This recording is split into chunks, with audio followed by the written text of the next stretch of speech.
Temperatures dropping means high school basketball is heating up. Now, most boys programs make their season debuts tonight, including 4 teams at the Elida Tip-Off Classic.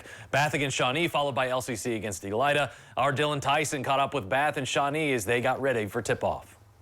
Well, it's a WBL rivalry 33 years in the making, but for the last 8 meetings, well, they've all gone in favor of Shawnee.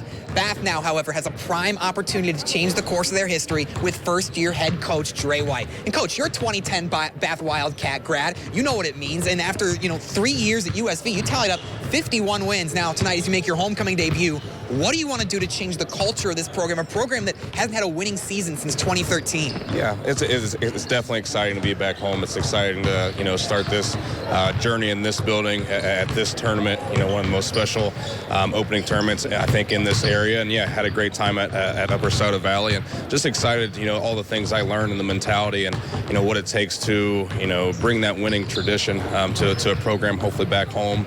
So we're excited for it.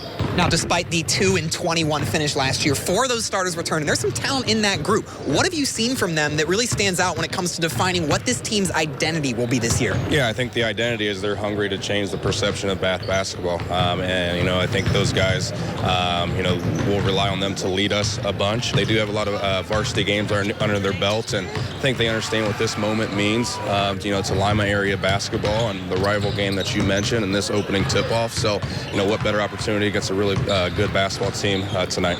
Well, Coach White, best of luck to you tonight. We'll shift our focus now to Shawnee's 12th-year man, Mark Triplin, coming off a Sweet 16 run last year, but you do lose 3 of those starters. Of course, on the other hand, you return Trevick Berkey and Beckett Berkey. Beckett, last time we saw him, put up 41 points. What about those 2 guys' games has progressed this season? Yeah, they're just basketball players, man. They love being in the gym, enjoy kind of finding their craft in the gym, and they're kids that they're already working on things you're telling them they need to improve upon. They're high IQ kids. They understand their weaknesses, and they work really, really hard to improve those things.